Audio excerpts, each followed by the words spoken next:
اور یہ علم جو قرآن کا ہے اور حدیث کا ہے، اللہ کا اتارا ہوا ہے، نبی کو سکھایا ہوا ہے، اس دین کے ذریعے سے اللہ ملے گا جو سارے عالموں کا مالک ہے۔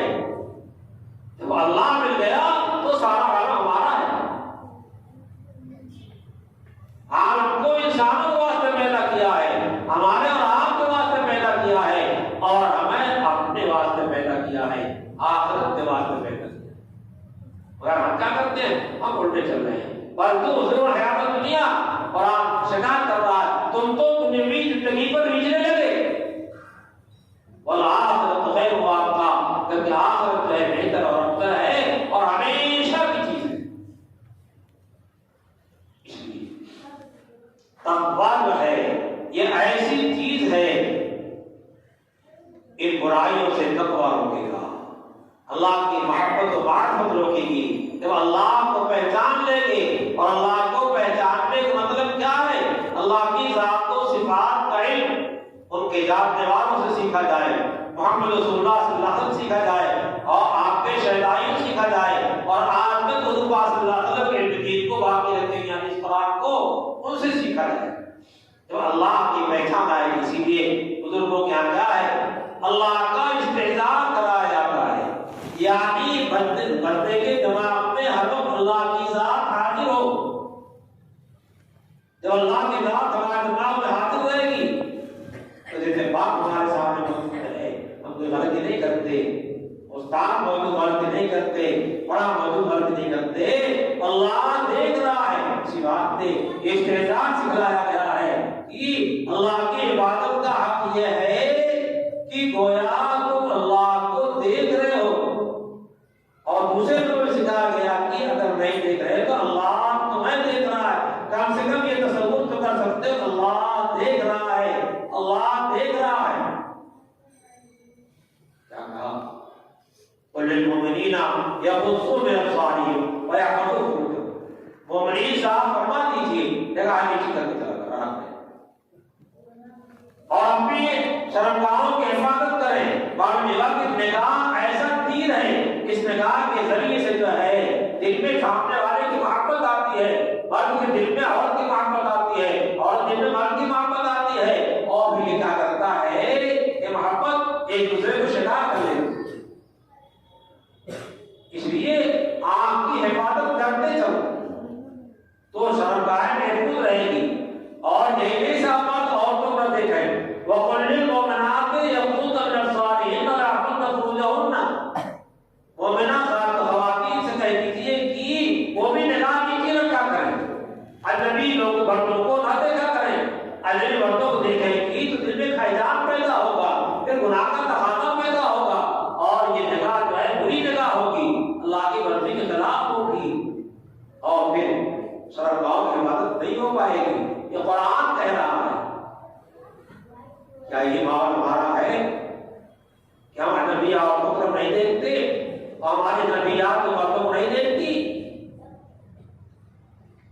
اسی لیے کہا جاتا ہے اللہ کی محبت حاصل کرو، اللہ کی معرفت حاصل کرو، اور اللہ کا تصور دماغ میں حاصل کرو۔ جب دماغ حاصل ہو جائے گا، لکھا ہے جو گرو حضرت نے سکھایا ہے استحضار اور ہمت کا، اللہ کی ذات کو ہر دم حاضر و ناظر سمجھتا ہے، اور پھر ہمت کر کے آگے چلتا ہے۔ طبیعت جا رہی گناہ کی طرف، طبیعت جا رہی بدنگاہی کو، طبیعت جا رہی جھوٹ بولنے کو، طبیعت جا رہی چوری بیمانی کرنے کو، لیکن کیا ہے؟ ہمت نہیں کریں گے، جو ہمارے آقا کو اللہ تعالیٰ کو پسند نہیں ہے، ہم نہیں کریں۔ اسی لیے صفت استحضار کو شکریہ آتی ہے۔ اسی صفت استحضار کے واسطے صوفیاء کرام کے ہاں لا الہ الا اللہ کی ضربیں لگوائی جاتی ہیں، اللہ اللہ کی ضربیں لگوائی جاتی ہے، تاکہ ذہن دل سے نکلے، اللہ کی ذات دل میں بسے، پھر اللہ اللہ اللہ اللہ کہہ کر کے اللہ کی ذات کو دل میں خوب بساتا ہے۔ اسی کیفیت کو حاصل کرنے کے واسطے، جس کیفیت کے آنے کے بعد جو ہے ہماری نگاہ خدا کو تابع ہو جاتی ہے، ہماری زبان خدا کے حکم تابع ہو جاتی ہے، ہمارا کان خدا کو تابع ہو جاتا ہے، ہمارے آقا و جوان خدا کے حکم تابع ہو جاتا ہے۔ اور یہ کوئی صوفیوں کی گھڑی چیز نہیں ہے۔ قرآن میں اللہ کے پیارے نبی ابراہیم علیہ السلام نے دعا کیا ہے، ربنا ابعث فیہم رسولا منہم یتلو علیہم آیاتک ویعلمہم الکتاب والحکمہ ویزکیہم۔ اے اللہ انہی میں سے ایک رسول بھیجیے، اور رسول انہی میں سے ہوگا تو اس کا اتباع بھی آسان ہوگا اور اس کی مدد لوگ کریں گے۔ ہمارا آدمی وہ قرآن کی تلاوت کرے گا اور لوگ سنیں گے، پھر دوسرے سنائیں گے، پھر تیسرے سنائیں گے۔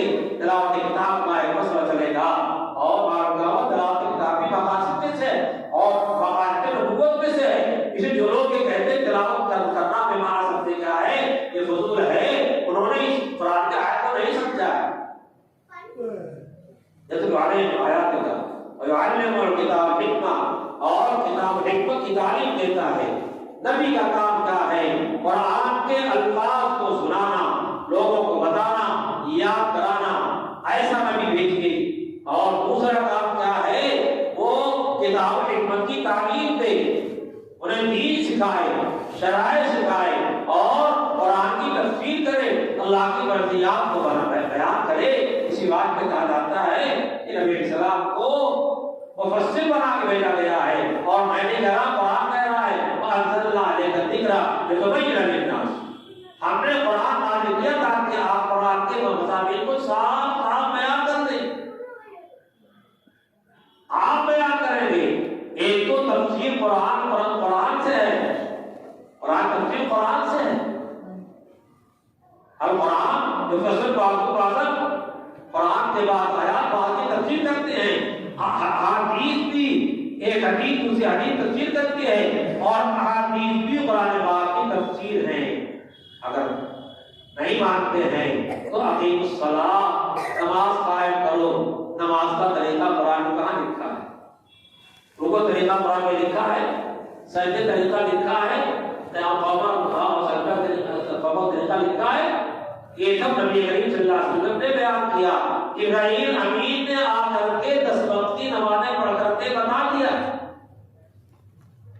قرآن میں نہیں بتایا گیا ہے، قرآن میں اقیموا الصلاۃ اتمام کیا گیا ہے، اس کی شرح تفصیل جو ہے ابراہیم نے بیان کیا اور محمد رسول اللہ صلی اللہ علیہ وسلم نے کیا کیا؟ بیان کیا۔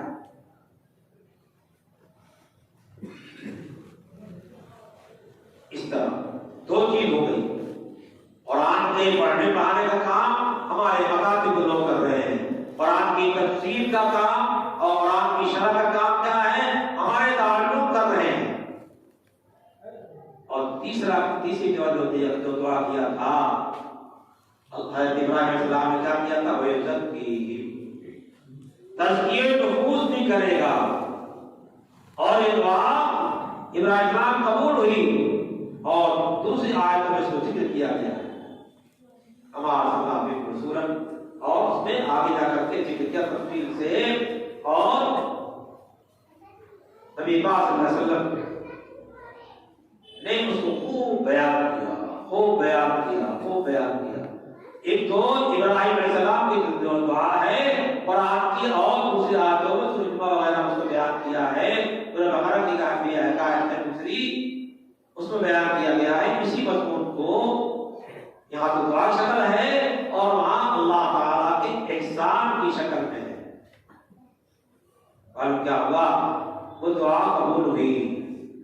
تو یہ 3 کام ہوئے، قرآن پاک کی تلاوت، الفاظ کی تفاسیر بیان کرنا، تعلیم کتاب حکمت۔ تیسری چیز جو ہے عزت کی علم ہے، تزکیہ نفوس۔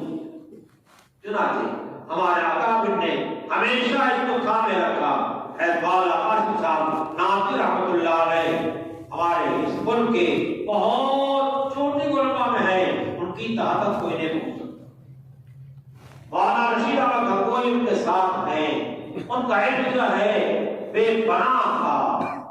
یہ دونوں حضرات ہندوستان کے علماء کے شمس و قمر تھے۔ کس کو شمس کہیں کس کو قمر کہیں ہم نہیں سمجھ پاتے۔ دونوں شمس بھی تھے اور دونوں قمر بھی تھے، یہ دو روشنی کی چیزیں ہیں سب سے زیادہ، اسے دونوں سے یاد بھی زیادہ ہے، ورنہ ان کے علوم کے سامنے سورت کی کیا حیثیت ہے۔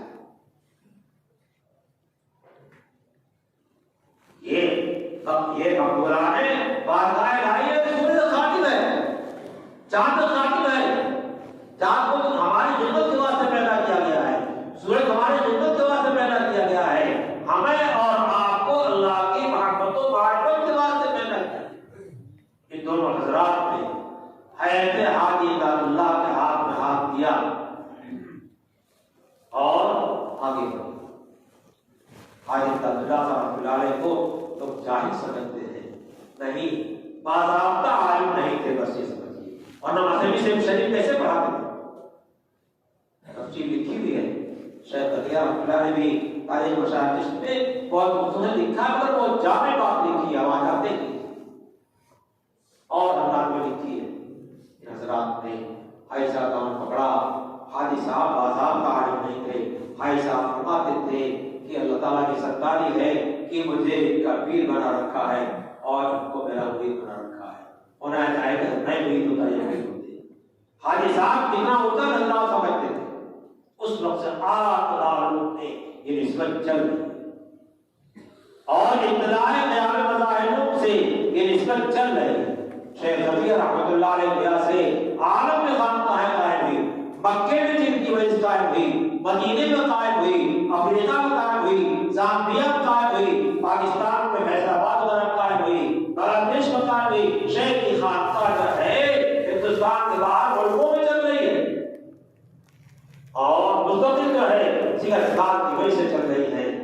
پاکستان میں بہت بڑے عالم تھے، بڑے حفیظ صاحب رحمۃ اللہ علیہ، ابھی چند سال میں ان کا انتقال ہوا ہے، مستقل ان کے یہاں مکہ مکرمہ میں مجلس ہوتی تھی ذکر کی، مجھے ان سے ملاقات کرنی تھی اور یہ تھا ملاقات کرنے چلیں گے، ایک صاحب نے کہا چلیے ملاقات کرا دیں گے، اور پھر مہاتما صاحب کے یہاں گئے، مہاتما صاحب ملاقات کرنے کے بعد شیخ تقیہ صاحب جاتے وہیں میرے کو تربیت دیا، وہی ملاقات کو اللہ اتنا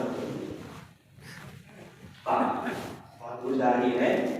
میں بتانا چاہتا ہوں کہ ہمارے مدارس اور مراکز یہاں علوم ظاہرہ کے ساتھ علوم باطنہ ہمیشہ رہے ہیں، اور آپ اگر شاہ ولی اللہ صاحب رحمۃ اللہ علیہ کے رسائل کا اور رحمۃ اللہ بارگاہ کا مطالعہ کریں پتہ چلے گا کہ شاہ صاحب کی نسبت کیسی تھی، اور شاہ صاحب کے اساتذہ جو مشاہد حرمین ہیں 17-18 ہیں، مستقل شاہ صاحب نے ان کی تاریخ میں انسان کتاب لکھی ہے، اس کا اردو بھی ترجمہ ہوتا ہے، اور وہاں کے عالم نے گجرات کے اس کا عربی میں ترجمہ کیا ہے، کتاب کی عبارت اس کی طباعت اور ساری چیزیں دیکھ بھال کرتا ہے، یہاں کتاب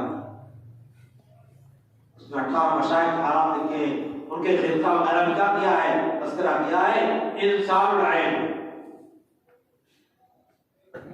اس لیے جب ہمارے اکابر دارالعلوم دیوبند ہمیشہ ان کا جو ہے یہ مسلک رہا ہے، اور شیخ تقیہ رحمۃ اللہ لکھا ہے کہ علم تصوف ہمارے مدارس کی جان رہا ہے، علم تصوف ہمارے مدارس کی جان رہا ہے، ہم مطالعہ نہیں کرتے، ہم چند کتابوں کا کو دیکھ کر کے جو ہے بیٹھے ہوئے ہیں۔ آپ شیخ کی آپ بھی دیکھیے، شیخ کی کتابیں دیکھیے، اس زمانے میں بڑے سارے علوم اس کے اندر ہیں، خان رحمۃ اللہ سوالے دیکھیے، ایک ہم کوئی سوالے دیکھیے، اور شہید کی سوالے دیکھیے، مولانا رافی سوالے دیکھیے، تب پتہ چلے گا کہ علم کی حضرات جو ہے علوم ظاہرہ باطنہ کے کتنے گہرے جو ہے دریا سمندر۔ میں آخر میں ایک گستاخی کروں گا کہ ہمارے جو فضلاء دارالعلوم دیوبند ہیں، فضلاء مظاہر ہیں، ان کو سوچنا چاہیے کہ وراثت نبی جو تقسیم ہوئی ہے، علوم ظاہرہ تقسیم ہوئی ہے، علوم باطنہ تقسیم ہوئی ہے، علماء جو ورثۃ الانبیاء ہیں وہ دونوں کامل ہیں، اور ہمارے تعلق مظاہر کا کیا اس کا ایک منظر پیش کیا ہے۔ تو آخر جو ہے ہمیں اس پہ کیوں جو ہے اشکال ہوتا ہے، اور عبداللہ فاروقی صاحب نے ایک ساتھ اس سے مسافہ کیا، آج بڑے عالم ہیں، مقرر ہیں، اور کچھ مولانا صاحب نے اسی انداز کی بات کر دیا، وہ ساتھ پھٹک کے وہاں چلے گئے، میں ان کو پکڑ کے سلسلے سے چھوڑنا ہوگا۔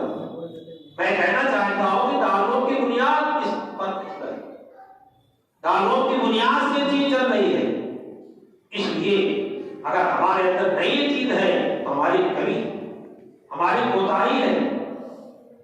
ہم نے علوم قاسمت کو مرتب نہیں لیا، علوم گنگوئی ہم نے مرتب نہیں لیا، واقع نامت سے جزاک علوم نے مرتب نہیں لیا. یہ جو اکابر ہمارے ہیں قریب کے، یہ طریقے سے ہندوستان کے تمام لوگوں کا سلسلے سند جو ہے ایسے شاہ ولی اللہ ملک کا ہے. کیا ہم نے شاہ ولی اللہ کو نہیں دیا؟ بعض لوگ کہتے ہیں صاحب یہ سلسلہ تعلیم کو ختم ہوتا ہے، لگتا ہے کا نام کی مجھ سے ایک ساتھ بہت صاف کہا یہ تو شیعوں کا طریقہ ہے. میں نے کہا کہ علی کا نام آ گیا تو شیعہ ہے، جعفر صادق کا نام آ گیا شیعہ ہے، جعفر صادق شیعہ تھے کیا؟ کہا صدیق اکبر سے کون ہے؟ اس سے صدیق اکبر سے ملتی ہے، کون کہتا نہیں ملتی؟ کئی واسطے لکھی ہوئی ہیں، کئی چیز میں ہے سلمان فارسی کا جو ہے سلسلہ حضرت صدیق اکبر سے ملتا ہے، اور پھر سلمان فارسی سے ہمارا چشتیہ سلسلہ ملتا ہے. ہمارے حضرات کو چار سلسلوں جامع، چاروں جامع. اس واسطے کے لوگ اس سلسلے کو قیمتی نہیں سمجھتے. ان مدارس میں دونوں سلسلے ہیں، علوم ظاہرہ بھی ہیں، علوم باطنہ بھی ہیں. وہاں سے جو ہے بڑے عجیب افکار والے لوگ پیدا ہوتے ہیں کہ اندر جو آگ ہوتی ہے اللہ کی محبت کی، اللہ کے عشق کی، جہاں جاتے ہیں وہ دنیا بدل دیتے. دنیا بدلنے کا مطلب کیا ہے؟ جو صراط مستقیم سے بھٹکے ہوئے تھے انہیں صراط مستقیم پر لا کر کے کھڑا کرتے ہیں. اس کو سوچنا چاہیے، اور اس راہ کو اپنانے کے بعد ہی پورے طور پہ جو ہے وراثت نبوت آئے گی، ورنہ نقص رہے گا. نقص تو رہے گا، کمی تو رہے گی. کم سے کم آدمی برا تو لگا ہے. اکابر کو برا کہنا جو ہے بڑا خطرناک ہے. اللہ کے نیک بندوں سارے بندوں کو کوئی برا کہتا ہے تو کبھی اللہ کا غضب ایسا نازل ہوتا کہ اس کے لیے کوئی تدبیر نہیں چلتی. اہتمام اور اپنے بچے بچیوں کو قرآن پاک سکھائیے، دین سکھائیے، تقوی سکھائیے. نوجوان کو سنو، دین سیکھو، تقوی سیکھو. پہلے آپ مسلمان ہیں تو ہم مسلمان بن کے رہیں گے. اسلام کو سیکھیں تب مسلمان بنیں گے. اسلام کو جانے نہیں، قرآن کو جانے نہیں، حدیث جانے نہیں تو کیسے مسلمان بنیں گے؟ زبردستی بن جائیں گے. پھر دنیا میں جس راستے میں جاؤ، جہاں جاؤ پھر اسلام زندہ باد تمہارے ساتھ رہے گا. اسلام تم سے زندہ ہوگا. اور آج حال یہ ہے کہ ہمارے بچے بچیوں کو اسلام ایمان کا امتیاز ہی پتہ نہیں ہے، تو جو بچہ کس بچی کے ساتھ چاہے چلا جائے اور جو بچی جس کے ساتھ چاہے چلی جائے. کیوں؟ یہ غلطی کس کی ہے؟ اس بچے کی نہیں ہے، یہ غلطی ہماری ہے کہ پہلے دن نصارہ کے کالم ڈال دیا. وہ ناک بھی صاف کریں گے اور صفائی کے تمام کریں گے، لیکن اندر کیا کر رہے ہیں وہ آپ کو نہیں بتائیں گے. گیٹ میں پہنچاؤ بیٹ آؤ، ایک پہنچاؤ اس لے لینا. تو بہت سروے کیا گیا، معلوم ہو گیا کہ کاریوں کے 15-16 سال کے بچے بچیاں انہیں کلمہ یاد نہیں، کلمہ نہیں پڑھ سکے.